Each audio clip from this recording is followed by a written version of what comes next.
Just the well-behaved kids this year. Yours can skip it, the text blinked on my screen. No warning. No context. I stared at it, my stomach dropping.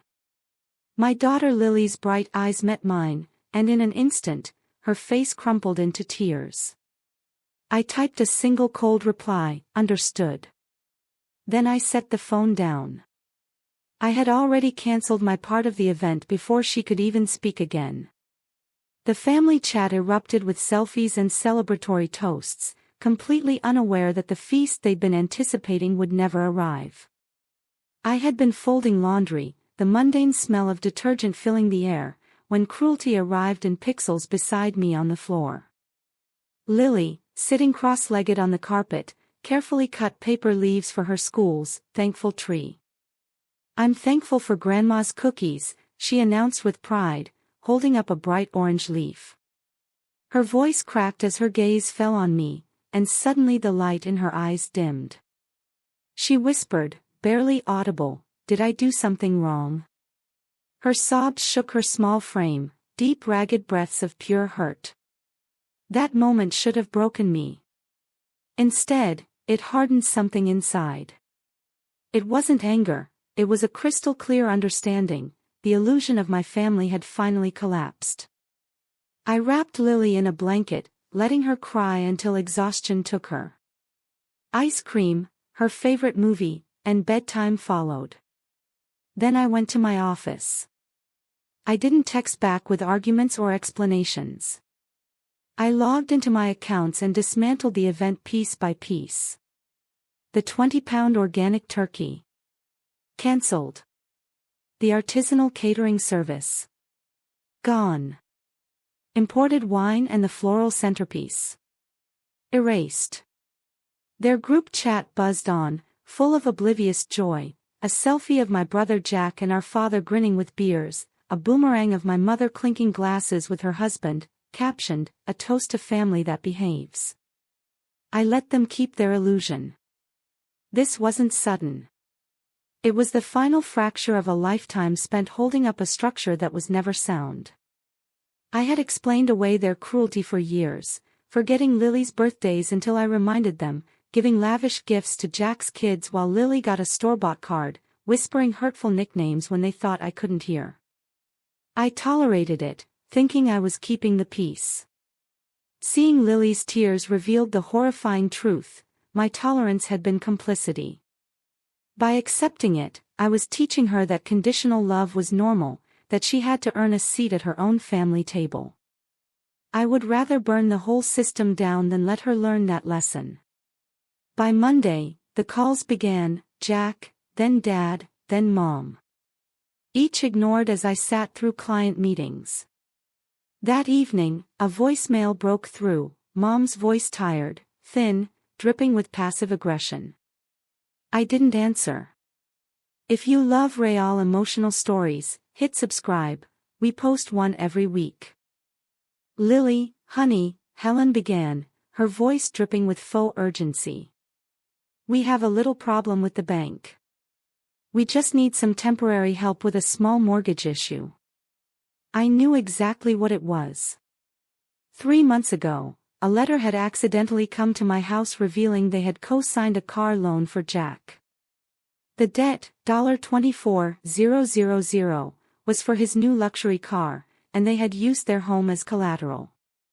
The bank's foreclosure notice had been blunt and terrifying: settle the debt in 30 days, or lose the house. For a moment, the old obedient part of me tugged at my conscience. It was the house I grew up in, where I had learned to ride my bike, where I had hidden under my bed from imaginary monsters. Against my better judgment, I gave them one last chance. I wired the full amount to the credit union, silently, without a word. I let them sweat for a few more days until the bank officially withdrew the notice. Their follow-up call was syrupy with gratitude. Helen offered a so-called peace offering, a special shopping trip just for Lily. Not an apology. Just a transactional reward for my compliance. Lily vibrated with excitement for the outing. She insisted on wearing her sparkly boots, even though they pinched her feet. She stood by the window, bag in hand, allowance money tucked inside, ready to go. My gut screamed to call it off, but I let her go, hoping, praying, I was wrong. 4 hours later, she returned. She didn't say a word. She walked straight to her room and shut the door. Later, I found her quietly crying into her pillow.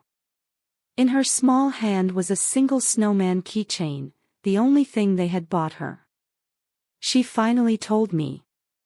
Helen and Robert hadn't taken her shopping for her at all.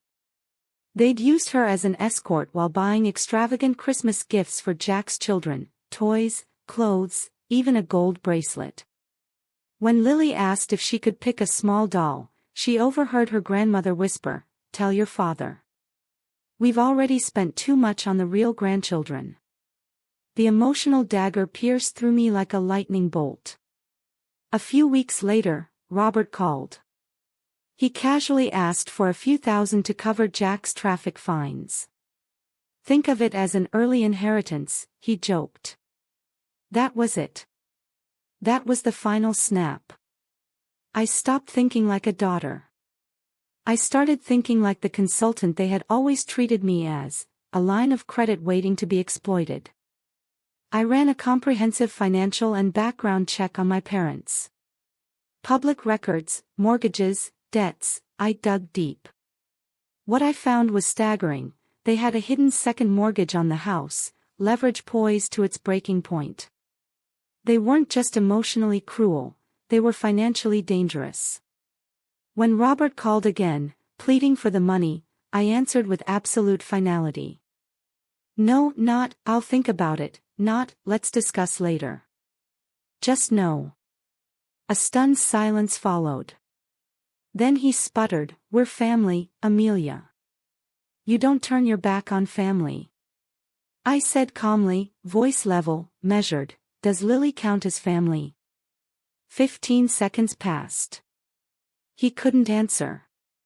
That silence spoke volumes. The next day, Helen sent her final venomous text, "We always knew you'd punish us for not loving your mistake." There it was. The word they had thought but never dared to say aloud. The word that explained every forgotten birthday, every cheap gift, every whispered insult. Not an insult anymore, a confession. The emotional crime that voided every unspoken contract of our relationship. For the first time in my life, without hesitation, I blocked them, Helen, Robert, Jack, and his wife. Every phone number, every social media account. I surgically removed them from my life. This time, it wasn't a break, it was a severance. The weeks that followed were a last desperate siege on my new walls. A guilt-laden voicemail from an aunt I hadn't heard from in 2 years. A 3-word text from Jack, "We need help." A 5-page letter from Helen, crammed with excuses masquerading as apologies, blaming stress and claiming she just needed more time to connect with Lily. I deleted every single one without a second thought. 3 weeks before the house was scheduled for auction, they showed up at my front door. I peered through the peephole. Helen clutched a folder of papers, Robert looking exhausted and defeated. I didn't open the main door. I left the chain on and cracked it just enough to see them through the locked screen. That screen door was perfect, an unspoken boundary. They were outside, on the wrong side, unable to reach me or Lily. Before they could launch into rehearsed speeches, I delivered my verdict, calm, steady, unflinching, like a CEO closing the books on a failed quarter. "You were willing to let my daughter feel worthless just so you could keep pretending to be the perfect family," I said. "I gave you every chance. I paid your debts, and every dollar I gave you went toward hurting the one person who never wronged you." No argument followed. The truth hung in the air. Helen's face crumpled. In a last pitiful plea, she whispered, "So she won't forget us." I looked her straight in the eye, voice icy and flat. "Oh," I said. "You made sure she'll never forget you." Then I closed the door. The click of the deadbolt echoed like final punctuation. 19 days later, the house sold. They moved in with Jack. He had always been their favorite, now their lifeline. Lily and I never spoke of them again. Our life became a quiet sanctuary, built from small, deliberate joys. Spaghetti on Tuesdays. Extra whipped cream on store-bought brownies. Staying up too late on school nights, wrapped together in a single blanket watching old movies. Our foundation was simple but unshakable: respect, love, and safety. I am teaching Lily something I learned the hard way: blood does not obligate love. Love is earned, nurtured, and proven.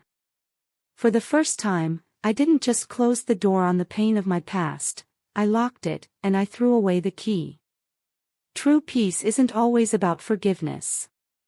Sometimes, it's about deciding who gets to live in your heart. Have you ever had to make that choice? Share your story in the comments.